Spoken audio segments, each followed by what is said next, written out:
विधानसभा का शीतकालीन सत्र 28 नवंबर से होगा शुरू। सबसे बड़ा अनुपूरक बजट लाने की तैयारी में योगी सरकार। तीर्थ विकास परिषद राज्य राजधानी क्षेत्र को मिलेगी तरजीह।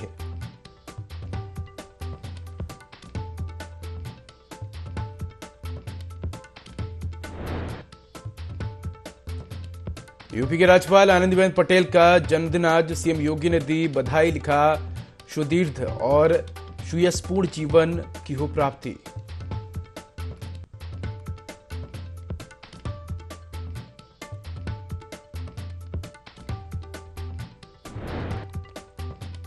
योगी सरकार ने बैन किया हलाला सर्टिफाइड प्रोडक्ट। अलर्ट मोड पर जिला खाद्य सुरक्षा टीम जिले के कई हिस्सों में की छापेमारी।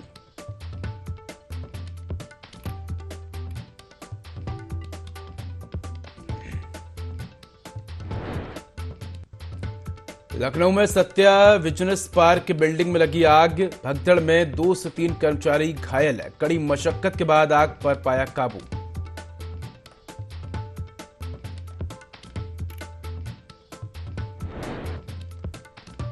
वर्ष 2011 बैच के आईएएस अधिकारी अभिषेक सिंह ने दिया इस्तीफा। यूपी सरकार ने आईएएस का इस्तीफा केंद्र को भेजा है।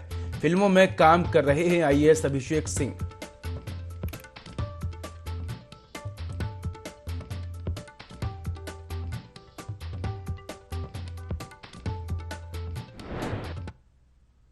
नमस्कार, मैं हूं उदय और आप देख रहे हैं उत्तर प्रदेश लाइव। बुलेटिन की शुरुआत करेंगे तमाम बड़ी खबरों के साथ। और बड़ी खबर चित्रकूट से है, जहां जनरथ बस और कार में जोरदार टक्कर हुई है। 5 लोगों की मौत, आधा दर्जन लोग घायल हुए हैं। सभी घायलों को अस्पताल में भर्ती कराया गया है, तो गंभीर घायलों को प्रयागराज रेफर किया है। सीएम योगी आदित्यनाथ ने हादसे पर दुख जताया है। साथ ही सीएम ने मृतकों के परिजनों के प्रति संवेदना व्यक्त की है। सीएम ने घायलों का बेहतर इलाज कराने के निर्देश भी दिए हैं। रायपुरा थाना क्षेत्र के बगरेही गांव की घटना बताई जा रही है। तो ये दुखद खबर चित्रकूट से सामने आ रही है, जहां जनरथ बस और बोलेरो में टक्कर हो गई है। आपको बता दें कि 5 लोगों की मौत हो गई, जबकि आधा दर्जन से ज्यादा लोग घायल हुए हैं। तो घायलों को अस्पताल में भर्ती कराया है। रायपुरा थाना के बगरेही गांव की यह घटना बताई जा रही है। तो सीएम योगी आदित्यनाथ ने हादसे पर दुख जताया है।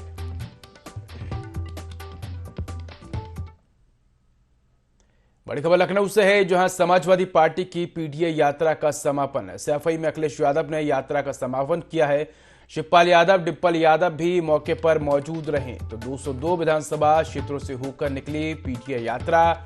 सपा नेता और कार्यकर्ताओं ने 8500 किलोमीटर साइकिल चलाई। तो कल मुलायम सिंह यादव की जयंती पर कार्यक्रम भी होंगे। तो बड़ी खबर आपको बता रहे हैं, जहां समाजवादी पार्टी की पीडीए यात्रा का समापन हो गया है। सैफई में अखिलेश यादव ने यात्रा का समापन किया है। तो शिवपाल यादव, डिम्पल यादव भी मौके पर मौजूद रहे। 202 विधानसभा क्षेत्रों से होकर पीडीए यात्रा निकली है।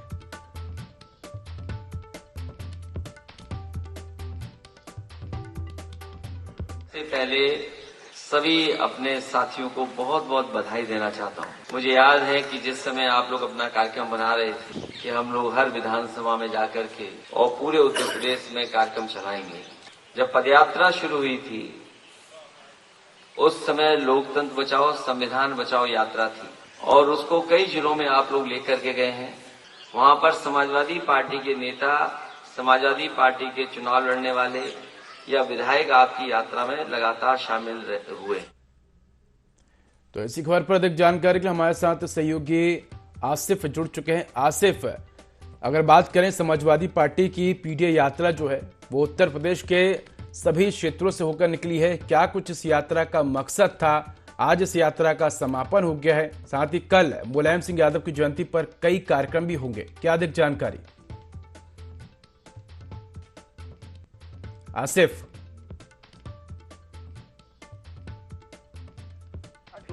इटावा में खत्म हुई और बात करें पीढ़ी की यात्रा के उद्देश्यों की तो साफ तौर पर अखिलेश यादव ने कहा था कि पिछड़ा दलित और अल्पसंख्यक इसको जागरूक करना है, और बड़ा हमला भी बीजेपी पर बोला था कि इन सभी जातियों की उपेक्षा सरकार कर रही है, इन्हें कोई लाभ नहीं दिया जा रहा है और जो यात्रा निकाली जाएगी इससे जो है पीडीए के लोगों का सम्मान बढ़ेगा, और साथ ही साथ इसका मकसद यह भी था कि यह इस यात्रा के माध्यम से पीडीए के जो लोग हैं उनको वह समाजवादी पार्टी के पक्ष में वोट करेंगे आगामी लोकसभा चुनाव को लेकर, और इसको लेकर जो है यह यात्रा 202 विधानसभा क्षेत्रों से होकर निकली थी, और जिसका समापन जो है आज सपा सुप्रीमो अखिलेश यादव ने सैफई में किया, और सैफई में आज कई दिग्गज नेताओं का जमावड़ा भी होने वाला है, क्योंकि कल मुलायम सिंह यादव की जयंती कार्यक्रम है, उनकी याद में स्मारक भी बनाया जा रहा है, जहां पर एक भव्य कार्यक्रम का भी आयोजन किया है, जिसकी तैयारी समाजवादी पार्टी ने जो है कर ली है। जी उदय। आसिफ, धन्यवाद आपका इस खबर पर अधिक जानकारी के लिए।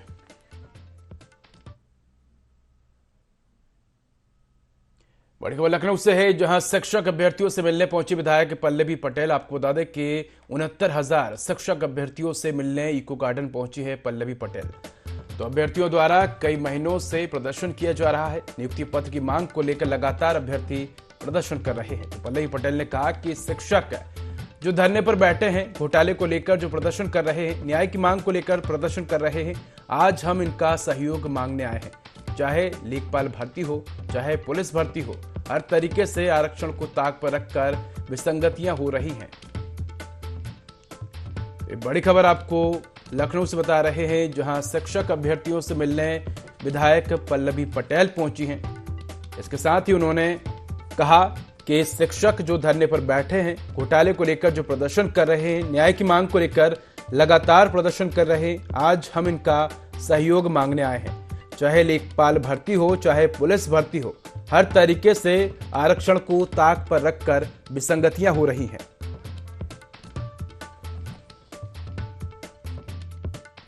शिक्षक भर्ती घोटाले को लेकर के जो यहाँ पर छात्र छात्राएं बैठे हैं और न्याय की उम्मीद इस प्रदेश सरकार से कर रहे हैं, आज हम उनका सहयोग मांगने आए हैं। और इसलिए मांगने आए हैं कि चाहे 69,000 शिक्षक भर्ती हो, चाहे लेखपाल भर्ती हो, चाहे पुलिस भर्ती हो, चाहे इस किसान कमेरा मजदूर पिछड़े समाज जहां पर भी काम करके अपने भविष्य को उज्जवल बनाने की एक इच्छा रख करके आगे बढ़ रहे हैं, वहां हर तरीके से आरक्षण को ताक पे रख करके विसंगतियां हो रही हैं। तो आपको बता दें कि अपना दल विधायक पल्लवी पटेल जो है वो शिक्षक अभ्यर्थियों से मिलने पहुंची और शिक्षक अभ्यर्थियों से सहयोग की अपील की।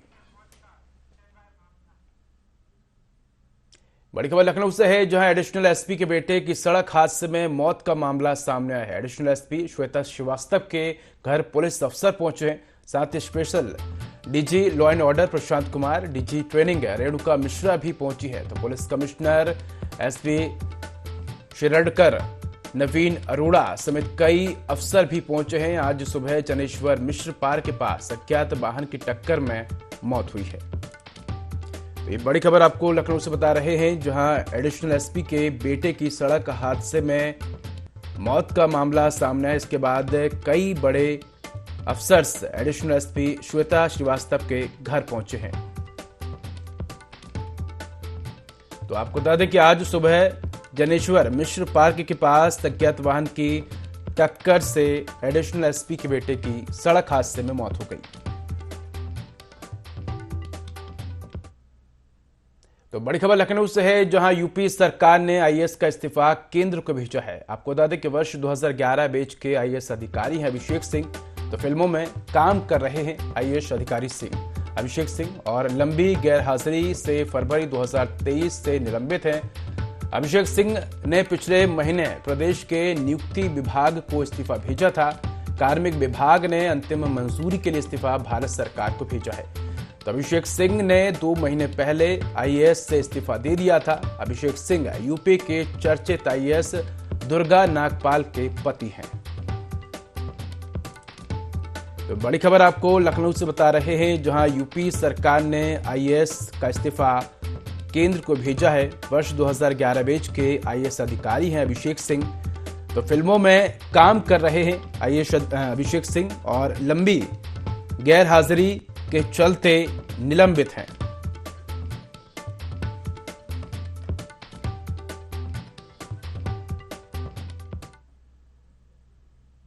लोकसभा चुनाव को लेकर लखनऊ में भाजपा की बैठक हुई, जिसमें कई जिलों के प्रभारी बदले गए हैं। बूथ कमेटियां बनाई गई। बीजेपी पार्टी मुख्यालय में हुई बैठक में कई अहम निर्णय लिए गए हैं। बैठक में संगठनात्मक जिलों के प्रभारी भी बदल दिए गए हैं। साथ ही कई मुद्दों पर चर्चा हुई। नमस्कार, आप देख रहे हैं ID24। मैं हूं आपके साथ निधि मिश्रा। जैसा कि आप सभी जानते हैं कि आगामी 2024 लोकसभा चुनाव अब नजदीक है। ऐसे में सभी पार्टियां बैठक पे बैठक कर रही हैं और उन सब के बीच आज एक महत्वपूर्ण बैठक हुई, जिसे किसी और ने नहीं बल्कि प्रदेश अध्यक्ष भूपेंद्र चौधरी ने किया है। क्या कुछ हुआ बैठक में? आज के बैठक में प्रदेश अध्यक्ष जी के बोलने के बाद किसी को बोलने की अनुमति नहीं है। सारे विषय प्रदेश अध्यक्ष जी ने रख दिए हैं। 2024 में कार्यकर्ता पूरे प्राणपण के साथ लगेगा और 80 की 80 सीटें जीतेगा। महत्वपूर्ण बिंदु क्या कुछ रहे बैठक के, ये तो बता सकते हैं? नहीं, आगामी कार्य योजना है। विभिन्न प्रकार के संगठनात्मक और राजनीतिक जो काम है उन पर काम किया जाना है। और लोगों से बात करेंगे, बैठक में जानना चाहेंगे 2024 की तैयारियां हैं, लगातार बैठक पे बैठक हो रही है, क्या है दिमाग? 2024 में भारतीय जनता पार्टी कार्यकर्ता मेहनत कर रहा है और हम लोग पहले से ज्यादा सीटें उत्तर प्रदेश में जीतेंगे। अच्छा, इस बार अनेक तरह के अभियान चल रहे हैं, फिर चेतना अभियान का भी नाम सामने आता है, उसको लेकर क्या रणनीति रही? देखिए, वोटर चेतना अभियान चल रहा है। हम लोग चाहते हैं कि लोकतंत्र में सबकी भागीदारी हो और अधिकतम लोग जो छूट जाते हैं पहले किसी वजह से, भारतीय जनता पार्टी कार्यकर्ता घर घर जाके सबसे आग्रह कर रहे हैं कि अगर आप एलिजिबल हो गए हो वोट बनाने के लिए तो आप अपना जरूर वोट बनाएं और लोकतंत्र के इस महापर्व में अपनी भागीदारी करें। इस सूची को जारी करने से 2024 का जो चुनाव है उसमें कैसे उसको जोड़ा जाए? देखिए, 2014 के बाद से भारतीय जनता पार्टी के नरेंद्र भाई मोदी की सरकार में, चाहे 14 हो, चाहे 19 हो या फिर चाहे 2017 हो, सारे जगह इस आम जनता, आम गरीब जनता, जिनको लाभार्थी के रूप में भारतीय जनता पार्टी की सरकार ने लाभ दिया है, निश्चित रूप से आज भारतीय जनता पार्टी के पक्ष में भारतीय जनता पार्टी जीतेगी। पुनः एक बार सरकार बनाएगी और हिंदुस्तान के अंदर विकास का और जो बचा हुआ काम है उस काम को पूरा करेगी। साथ साथ अगर सूची की बात की जाए, क्योंकि अभी प्रदेश अध्यक्ष एक सूची का अनाउंसमेंट कर रहे थे, क्या कुछ था उस सूची? वो संगठनात्मक सूची की बात हो रही थी, जो कि जिला प्रभारी बनाए जाते हैं संगठन में भारतीय जनता पार्टी में, तो उसकी सूची पे चर्चा बैठक थी और उसकी सूची जारी होने के लिए प्रेस कॉन्फ्रेंस करी गई। तो ये जो है भारतीय जनता पार्टी की एक महत्वपूर्ण बैठक रही, जिसे प्रदेश अध्यक्ष भूपेंद्र चौधरी ने खुद किया। सूची का ऐलान हुआ, कितने सभी जितने भी पदाधिकारी हैं, जिला अध्यक्ष हैं, उन्हें बैठाकर सूची का ऐलान हुआ। इसके साथ साथ जो चेतना अभियान है, यानी कि जो वोटिंग चेतना अभियान है, उसे लेकर भी समीक्षा हुई है, उसे लेकर भी बैठक हुई है। क्या कुछ तस्वीर होगी 2024 में, वो सब आप देखेंगे सिर्फ ID24 पर। मैं निधि मिश्रा, कैमरा पर्सन सुधीर के साथ। नमस्कार। अब देश में महंगाई के आंकड़ों के क्रम में सब्जियों के दाम में ऐसी स्थिति बनी हुई है जो आम जनता को झटके पर झटके दे रही है। पहले जुलाई अगस्त में टमाटर के चढ़ते दामों ने सारे रिकॉर्ड तोड़ दिए और ये 300 रुपए किलो तक भी चले गए थे। वहीं प्याज के लगातार बढ़ते दाम लोगों को आंसू दे रहे हैं। देश में रिटेल बाजार के साथ साथ थोक बाजार में भी प्याज के रेट नई ऊंचाई पर जा रहे हैं। ID24 संवाददाता ने सब्जी व्यापारियों से चर्चा कर मौके का जायजा लिया। महंगाई दिन पर दिन बढ़ती जा रही है। आम दिनचर्या में जो सब्जियों का दाम है वो लगातार बढ़ता जा रहा है। ऐसे में जनता लगातार एक के बाद एक, अभी हाल ही में टमाटर का जो दाम है वो आसमान छू रहा था, अब जैसे तैसे भाव कम हुए हैं तो प्याज ने जो है तूल पकड़ ली है। यहाँ पर आज हम सब्जी मंडी पर मौजूद हैं, यहाँ पर पूछेंगे प्याज के बढ़ते दाम। भैया, लगातार एक के बाद एक सब्जियां बढ़ रही हैं, अब प्याज कितना दाम है, क्या दाम? प्याज 70 रुपए किलो है। अब महंगा हो गया है, क्या आपको वो लग रही है कि क्या इसका कारण होगा? अब इसका कारण क्या होगा? अब जैसे मिल रही है हम लोगों को वैसे बेच रहे हैं। जैसे हमारे मार्केट में जा रहे हैं 60 रुपए किलो है, 65 रुपए किलो है, उस हिसाब से ला रहे हैं। 2 रुपए किलो नफा खाते हैं हम लोग, वही हिसाब से हम लोग बेचते हैं। तो इसका क्या कारण हो सकता है कि सरकार की कोई नहीं जान सकते हैं जहाँ पे प्याज आ रही है, कहूँ से आ रही है, या महाराष्ट्र हो या कहूँ से आ रही हो, उसके बारे में नहीं जान सकते हैं। यहाँ पे हम लोग थोड़ी 2-4 कट्टा लाते हैं, बाकी जो बड़े व्यापारी हैं वो लाते हैं, उनको समझिए आप। लोग खरीद रहे हैं, प्याज की जो बिक्री है वो कम हो गई है पहले से? हाँ, तो कम तो हो जाएगी। जो 1 किलो ले जाए तो आधा किलो ले जा रहा है, जो आधा किलो ले जाए पाव ले जा रहा है। अभी त्योहार भी है, दिवाली आने वाली है, ऐसे में जो है इसकी जरूरत ज्यादा बढ़ जाती है। तो अंधेरे में जरूरत ज्यादा पड़ जाती है तो क्या करें, आगे चल के देखना पड़ेगा भाई। सब्जियों का रेट बढ़ता है तो किचन का जो सिस्टम है वो भी हिल जाता है। ऐसे में गृहिणियां किस तरह से मैनेज कर रही हैं? मैडम प्याज खरीदने आई हैं। हाँ जी। तो प्याज का रेट बढ़ गया, आपको पता होगा। क्या कुछ जो किचन का जो सिस्टम है जो बनाया है उसमें थोड़ा उतार चढ़ाव हुआ है? हुआ तो है, लेकिन अब इसके लिए कुछ कर नहीं सकते। त्योहार का टाइम है, दिक्कतें तो काफी, क्योंकि लगातार टमाटर का भाव इतना ज्यादा था। अभी आप ये सोचिए कि मतलब कोई भी चीज अगर बढ़ती है तो उसके बाद घटती भी है। सीजनल चीजें हैं। उम्मीद है कि घट जाएगी। बिल्कुल उम्मीद है। लेकिन त्योहार का समय है, वो महंगाई में गुजर जाएगा। ऐसे में क्या मांग करें? त्योहार में खूब खुशी पूर्वक लुटाना चाहिए।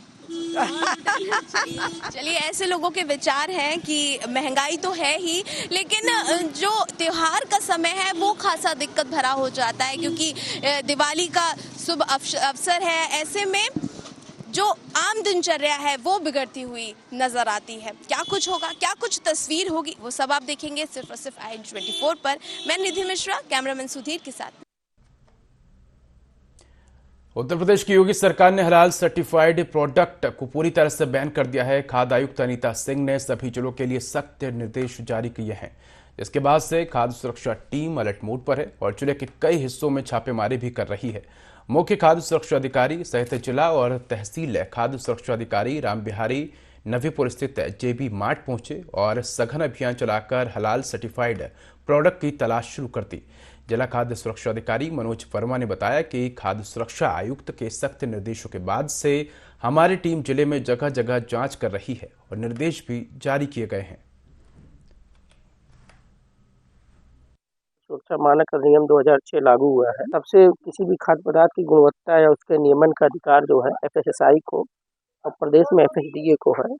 उसके समानांतर कोई व्यवस्था या कोई गुणवत्ता नहीं सुनिश्चित कर सकता। क्रम में कुछ ऐसी जानकारी मिली थी कि कुछ लोग अपने पैकेट पे हलाल सर्टिफिकेट जारी करवाते, तो हलाल का लोगो लगवाते हैं, जो कि आयुक्त महोदय द्वारा पूर्णतः जो है उत्तर प्रदेश की सीमा में भंडारण, वितरण और निर्माण पर जो है निर्यात खाद्य सामग्री को छोड़कर बैन लगाया गया है। यहाँ पे निरीक्षण किया गया है तो इसमें ऐसा कोई हलाल का कोई प्रोडक्ट जो है जिस पे कि हलाल लिखा हो तो मौके पे नहीं पाया।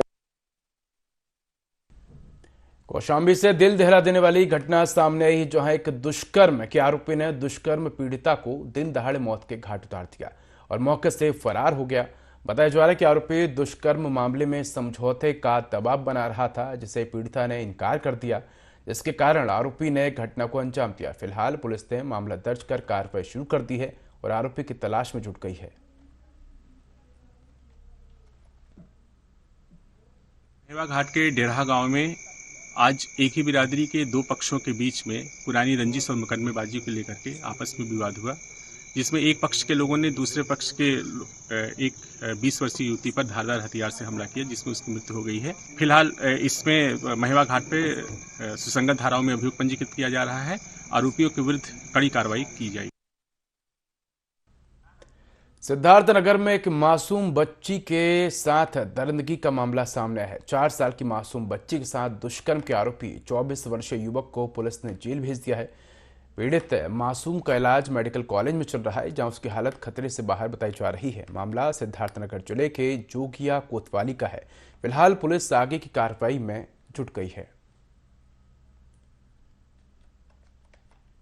रात्रि थाना जोगिया पर यह सूचना प्राप्त हुई कि एक 4 वर्षीय बच्ची के साथ दुष्कर्म की घटना घटित हुई है। पुलिस द्वारा तत्काल मौके पर पहुंचकर पीड़िता को चिकित्सीय उपचार व मेडिकल परीक्षण हेतु चिकित्सालय रवाना किया गया तथा विधिक कार्रवाई करते हुए सुसंगत धाराओं में अभियोग पंजीकृत किया गया है। पुलिस द्वारा नामित अभियुक्त को हिरासत में लिया गया है। अग्रेतर विधिक कार्रवाई करके उसे शीघ्र माननीय न्यायालय रवाना किया जाएगा। मौके पर शांति व्यवस्था कायम है। तो खबर लखनऊ से है, जहां विधानसभा का शीतकालीन सत्र 28 नवंबर से शुरू होगा। आपको बता दें कि सबसे बड़ा अनुपूरक बजट लाने की तैयारी में है योगी सरकार। तो 42,000 करोड़ तक का अनुपूरक बजट हो सकता है। पिछले बजट की तुलना में 8,500 करोड़ रुपए ज्यादा इस अनुपूरक बजट रखा गया है। तीर्थ विकास परिषद, राज्य राजधानी क्षेत्र को ज्यादा तरजीह दी जाएगी। साथ ही अयोध्या के विकास को बजट में प्राथमिकता दी जाएगी। गन्ना भुगतान के लिए स्पेशल पैकेज को भी लाया जा सकता है।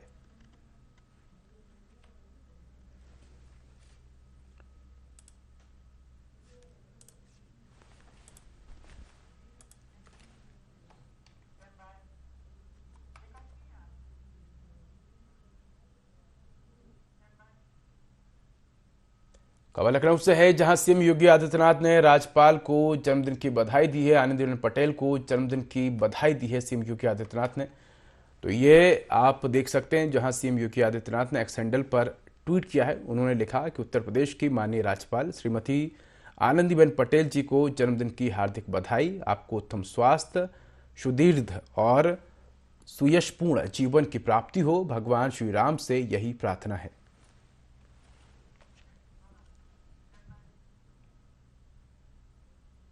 खबर लखनऊ से है, जहां बीजेपी प्रदेश अध्यक्ष भूपेंद्र सिंह चौधरी का कानपुर दौरा आज है। तो आपको बता दें कि भाजपा के क्षेत्रीय कार्यालय जाएंगे, वोटर चेतना महाअभियान की क्षेत्रीय बैठक में शामिल होंगे।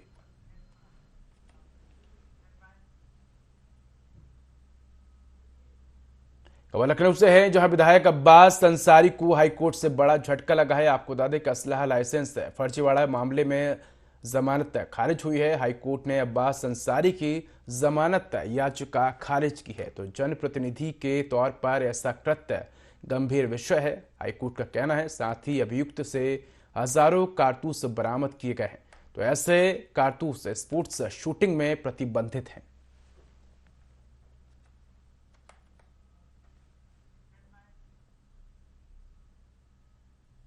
बड़ी खबर लखनऊ से है, जहां सत्या बिजनेस पार्क बिल्डिंग में आग पर काबू पाया जा सका है। आपको बता दें कि भगदड़ में 2 से 3 कर्मचारी मामूली रूप से घायल हुए हैं। केनरा बैंक से सटे रुद्रा रियल एस्टेट में यह आग लगी थी। तो 80 के करीब कर्मचारी बिल्डिंग में मौजूद थे। सभी कर्मचारियों को बिल्डिंग से निकाला गया है। रुद्रा रियल एस्टेट ऑफिस में एसी में आग लगी थी। तो केनरा बैंक का कुछ हिस्सा भी आग की चपेट में आ गया है। दमकल की 8 गाड़ियों ने आग पर काबू पाया है। साथ ही हाइड्रोलिक मशीन ने 1 घंटे की कड़ी मशक्कत के बाद आग बुझाई है।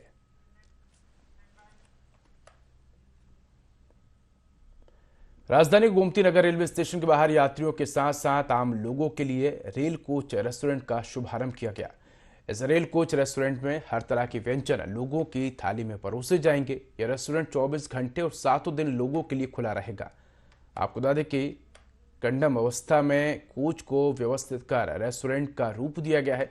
जिस तरह कोच में यात्रियों के लिए व्यवस्था होती है, इस तरह बैठने के लिए सीटों की व्यवस्था और पूरा रेस्टोरेंट फुल एसी तैयार किया गया है।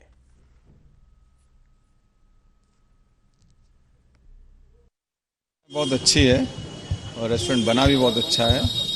और लखनऊ के लोग यहाँ जो यात्री आएंगे जाएंगे उसका भरपूर आनंद उठाएंगे। अच्छा भोजन यहाँ मिलेगा। नहीं, एक व्यवसायिक पहल है ये। इससे रेल को भी रेवेन्यू मिलेगा और जो कैंटीन चलाएगा वो भी लाभ कमाएगा और प्लस यात्रियों को भी लाभ मिलेगा।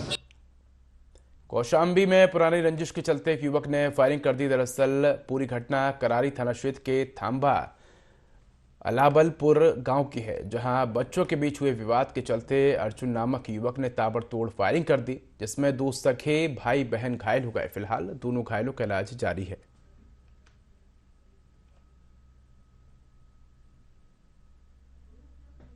साल पहले हमारे पिताजी को इसी तरह हमारे पिताजी को मार दिया गया, जिसमें अर्जुन ने मारा, राम कुमार ने मारा, ये सब ने मारा। हमने पुलिस वाले के पास थाने गए, बहुत लोग के पास गए, हमारी कोई सुनवाई नहीं हुई है। और इसके बाद भी हम इत्तला देते रह गए कि सर कोई कार्रवाई कीजिए, नहीं किसी दिन कोई बड़ी घटना ये करके बढ़ जाएगा। उसमें सर आज शाम को हम दावत गए, दावत खा के आए। खाने के बाद हमारे भतीजे को छेड़ा गया, इस पर गोली चलाई गई। गोली चलाने के बाद हम गोली की आवाज़ सुने, भागे वहाँ से। तो पीछे से हमारे घर के पीछे से आया, सीधा हम पे गोली मारा। हमारी बहन खड़ी थी, जिसपे हमारे पैर में और हमारी बहन को गोली लगी। तो फिलहाल इस बुलेटिन में इतना ही। खबर का अधिक अपडेट के लिए देखते रहिए i24। नमस्कार।